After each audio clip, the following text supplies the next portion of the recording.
ഈശോമിശിഹായ്ക്ക് സ്തുതിയായിരിക്കട്ടെ. ദൈവവചനത്തിൻ്റെ തീമഴ എന്ന ഈ ശുശ്രൂഷയിലേക്ക് സ്വാഗതം. സംഖ്യയുടെ പുസ്തകം 14 അധ്യായം 11 തിരുവചനം. കർത്താവ് മോശയോട് അരുളി ചെയ്യുന്നു, ഈ ജനം എത്രത്തോളം എന്നെ പ്രകോപിപ്പിക്കും? അവരുടെ മധ്യേ ഞാൻ പ്രവർത്തിച്ചിട്ടുള്ള അടയാളങ്ങൾ കണ്ടിട്ടും എത്ര നാൾ അവർ എന്നെ വിശ്വസിക്കാതിരിക്കും?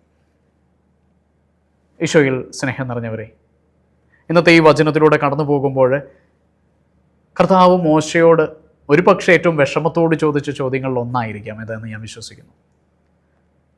തൻ്റെ ഇസ്രായേൽ ജനത്തെ എത്രമാത്രം മനോഹരമായിട്ടാണ് ദൈവം നയിക്കുന്നത്, എത്രത്തോളം അടയാളങ്ങൾ അവരുടെ കണ്ണിന് കാണാവുന്ന രീതിയിൽ കർത്താവ് അവരുടെ മുമ്പിൽ പ്രവർത്തിച്ചിട്ടുണ്ട്. എത്രമാത്രം അടയാളങ്ങളും അത്ഭുതങ്ങളും അവരുടെയൊക്കെ ജീവിതത്തിൽ വ്യക്തിപരമായിട്ട് അവർ അനുഭവിച്ചിട്ടും ഈ ദൈവത്തെ തൻ്റെ ജനത്തിന്, താൻ സ്നേഹിക്കുന്ന തൻ്റെ ജനത്തിന് വിശ്വസിക്കാൻ പറ്റുന്നില്ലല്ലോ, അവരുടെ വിശ്വാസം ഉറയ്ക്കുന്നില്ലല്ലോ എന്നോർത്ത് കർത്താവ് വിഷമിക്കുകയാണ്, കർത്താവ് സങ്കടപ്പെടുകയാണ്. പ്രിയമുള്ളവരെ, ഇന്ന് നമ്മുടെയൊക്കെ ജീവിതത്തിലേക്കും ഈ വചനം ശക്തമായിട്ട് നമുക്കൊരു ബോധ്യം നൽകണം. നമ്മുടെയൊക്കെ ജീവിതത്തിൽ അമ്മയുടെ ഉദരത്തിൽ ഉരുവായപ്പോൾ മുതൽ ഇന്നേ വരെ നമ്മുടെ ജീവിതത്തിൽ എല്ലാം ദൈവത്തിൻ്റെ അനുഗ്രഹമല്ലേ? ഇപ്പോൾ നിങ്ങൾ എന്നെ ശ്രവിക്കുന്നതും ഞാനിവിടെ നിന്ന് വചനം പ്രഘോഷിക്കുന്നതും നമുക്ക് ശ്വസിക്കാനായിട്ട് പറ്റുന്നതും നമ്മുടെ ഓരോ നിമിഷവും കടന്നു പോകുന്നത് എത്ര വലിയ ദൈവത്തിൻ്റെ അടയാളമാണ്. അതായത് ഇതൊന്നും നമ്മുടെ കൈകളിലല്ല, മറിച്ച് ഇതെല്ലാം ദൈവമാണ്. ദൈവം നമുക്ക് ഏറ്റവും വലിയ അനുഗ്രഹമായിട്ട് ഓരോ നിമിഷവും മാറ്റപ്പെടുത്തുന്നതാണ് എന്നുള്ളതാണ്.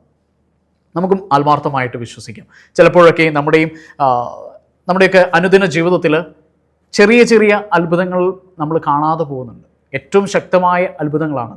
അതായത് ഓരോ നിമിഷവും നമ്മുടെ ജീവൻ പോലും മുന്നോട്ട് പോകുന്നത് ഈ ദൈവം നമുക്ക് നൽകുന്ന ഏറ്റവും വലിയ അനുഗ്രഹമാണ്, അടയാളമാണ്, അത്ഭുതമാണ്. അപ്പോൾ അതുകൊണ്ട് തന്നെ നമ്മുടെയൊക്കെ ജീവിതത്തിൽ നമ്മുടെയൊക്കെ വിശ്വാസത്തിന് എവിടെയെങ്കിലുമൊക്കെ വീഴ്ചകൾ, പോരായ്മകൾ വന്നിട്ടുണ്ട് എങ്കിൽ ആത്മാർത്ഥമായിട്ട് വിശ്വസിക്കാനായിട്ട് ദൈവം നമ്മെ ഓർമ്മപ്പെടുത്തി. നീ വിശ്വസിക്കുക, നിൻ്റെ ദൈവം ആണ് നിന്നെ കാത്തു പരിപാലിക്കുന്നത്, നിൻ്റെ ദൈവമാണ് ഓരോ ദിവസവും നിന്നെ അനുഗ്രഹിക്കുന്നത്. നമുക്ക് ആത്മാർത്ഥമായിട്ട് ആ ദൈവത്തിൽ വിശ്വസിക്കാനായിട്ട് സാധിക്കട്ടെ.